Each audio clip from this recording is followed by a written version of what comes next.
In Efesiërs 3 vers 20 bely Paulus dat God magtig is om baie meer te doen as wat ons bid of dink. Daarom moet ons daaraan vashou dat God in hierdie nuwe jaar ook baie meer in ons lewe en land kan doen as wat ons kan dink of verwag. Daar is baie gelowiges wat die moslims bewonder vir hulle getrouheid in hulle geloof.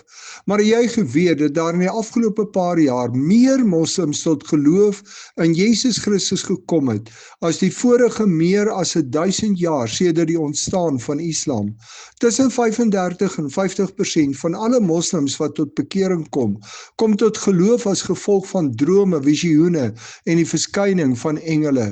Baie moslims wat tot bekering kom, getuig van 'n persoonlike ontmoeting met die Here Jesus.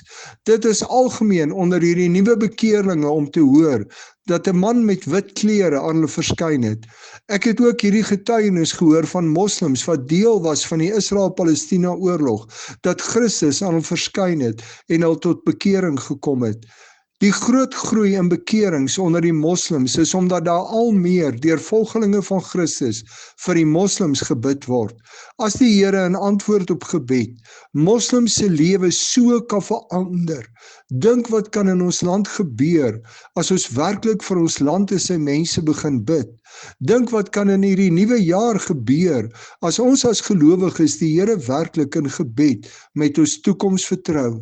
Begin glo op grond van God se woord dat hy in staat is om meer te doen as wat ons kan bid of dink, en daarom kan ons hom 'n gebed vertrou.